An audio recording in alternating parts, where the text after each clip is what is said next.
Okay, Christmas music. My grandparents were born in about 1912, 1920. By that, when the 80s came around, and it was a fun time. It was a good time. You had some money. $20 could last you a week.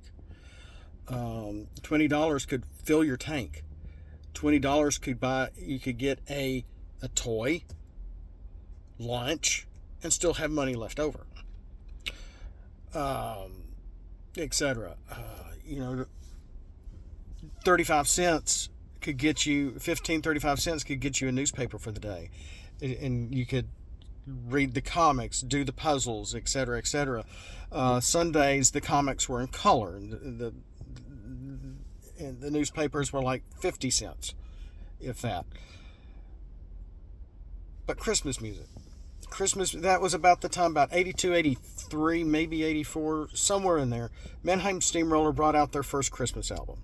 Well, I thought my family just enjoyed it, and I can't remember if I bought their first CD album, Christmas album myself, or someone gave it to me or whatever. And I was just like, this is awesome, because it was nothing like we had ever heard before.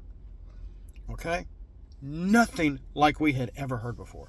All the Christmas music was all very traditional, covered by of all the various pop artists of their time, whether it was Bing Crosby, Elvis, uh, Patsy Cline, whoever back then. Maybe even Olivia Newton-John. I don't think she had started covering Christmas music yet at that point, but there was a lot of different people. And it was a lot of the same people, and there was not a whole lot of variety of Christmas music back then. Let me tell you. So when radio stations even played Christmas music, they didn't have a lot to go by, so they would intersperse Christmas music in with the regular music throughout the day. And then Christmas Day or Christmas Eve, they would play Christmas music all day, because they just didn't have enough music really to fill the airwaves with nothing but Christmas music, because the variety wasn't there that we have now. Okay? Taylor Swift hadn't been born. Jimmy Buffett hadn't made his Christmas album yet. It was a Christmas music desert. Anyway, so with that thought, my grandparents all my grandparents were alive in the 80s. I miss the 80s. But we were like, hey, grandmother, listen to this music, because she loved music. She just loved anything, everything. Well, she was very tolerant with us. She didn't like Mannheim Steamroller's Christmas music. And I'm like, you don't like this, grandmother? And she's like, no, you can't sing to it. Because, my grandmother didn't work. My grandfather didn't want her to work. And somehow they were able to have 3 kids and enough money to keep food on the plates and a roof over their head with just my grandfather working. And they were able to make do, and they were able to save money. And they would give us money to the grandkids when we came over, or if I cut his yard, he'd give me a $20 bill.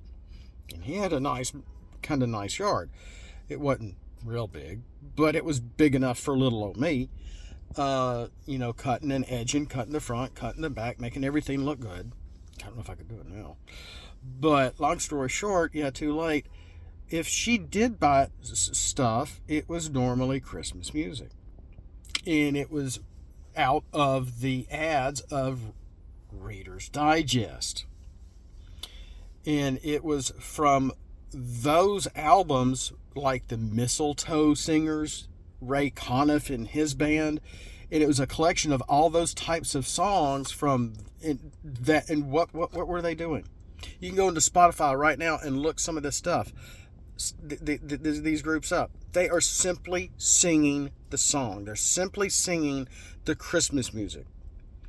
That's what she liked. Music you can sing to. Music she knew the words to, because all the Christmas songs and hymns were in the hymn book. Whether it was the hymn book of 1971, 1957, or 33, whatever the year that the hymn books were released, and I have two of them somewhere, as long as they haven't been stolen by my kids and left at a school somewhere for someone else to throw out. But the point is, she had this stuff memorized. My grandfather probably did too, but he didn't sing. He didn't want to sing. He didn't want to try. But she was very tolerant of us in this new age music that she wasn't used to, but she did find it beautiful. But she didn't like it because she couldn't sing to it. Because words are very important. Okay? So that and you got to understand, they were born, they're deceased now, but they were born over 100 years ago.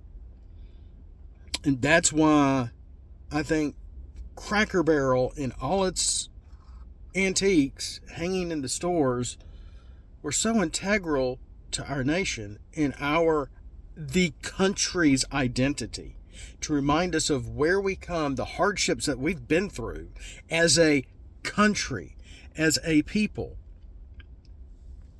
Because a lot of those items you may not be familiar with, but my grandparents, who are now gone, my grandfather could have told you everything, what those things were, what they were for, and how they were used, or even why. And a lot of them could have been bought from country stores. Some of them were probably homemade, done by hand. I think a hammer we still have was made or forged, maybe forged, but made by his dad, my great grandfather, or his great grandfather, one of the two. And my dad still has that hammer or axe. No, I think it's an axe. I think it's an axe, not a hammer. Am I a dwarf? No. No. I am not from D&D.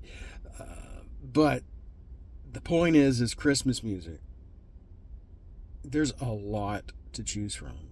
In my playlist on Spotify, I have at least 4,000 to 5,000 Christmas tunes. And the playlist looks like the same songs over and over and over and over again because of all the different covers of all the different artists singing their favorite songs, whether it's Ave Maria, Angels We Have Heard on High, Jingle Bells, Baby It's Cold Outside, or whatever. For unto us a child is born. Whatever the tune is. And these artists are like, I want to make this, I want to do this, let's sing this, yada, yada, yada. And Bing Crosby, I think, was atheist, but the ladies still loved him. They still loved his music and his voice and everything else. But another point is that when an artist was doing well or not, the one sure way to make some extra money was to make a Christmas album. That's why we have so many covers from those eras. And it's a shame Glenn Miller's band, before he passed, only did one song, Jingle Bells, I think. That was it. Only one Christmas tune was done, recorded by his original band, and that's it. So all these Laser Light specials, which was Laser Light was the brand name of these CDs or cassettes from way back when in the 80s. And if you listen to, In the Mood and In the Mood 2, In the Christmas Mood and In the Christmas Mood 2, and whatever the third album is, I've got them all, and they're great and they're in the style of Glenn Miller's band, then no, Glenn Miller didn't do those. They were after the fact. Don't forget your history. Don't forget, if you like Christmas music in general, some people don't. I've been up and down. I've been, pretty depressed during certain years or whatever as I've gotten older. And something about this year, I'm listening to Christmas music again. Willingly. A little earlier. Mariah Carey, maybe not so much. But everything else, I enjoy it. Okay? And my son almost listens to Christmas music year round. I don't see how he does it, but just about year round. He loves Christmas music. There's nothing wrong with that. Things to think about. Because the power of the word of our voice is powerful. That's why we allow protests in our country. We don't live under a king. We don't live in a kingdom. This is not an empire. We're a constitutional republic. We allow the people to speak their mind. They're supposed to be able to protest peacefully. Supposed to. And you can sing along with music that you know the words to. Instrumentals are great. Like again, I enjoy me some Mannheim Steamroller.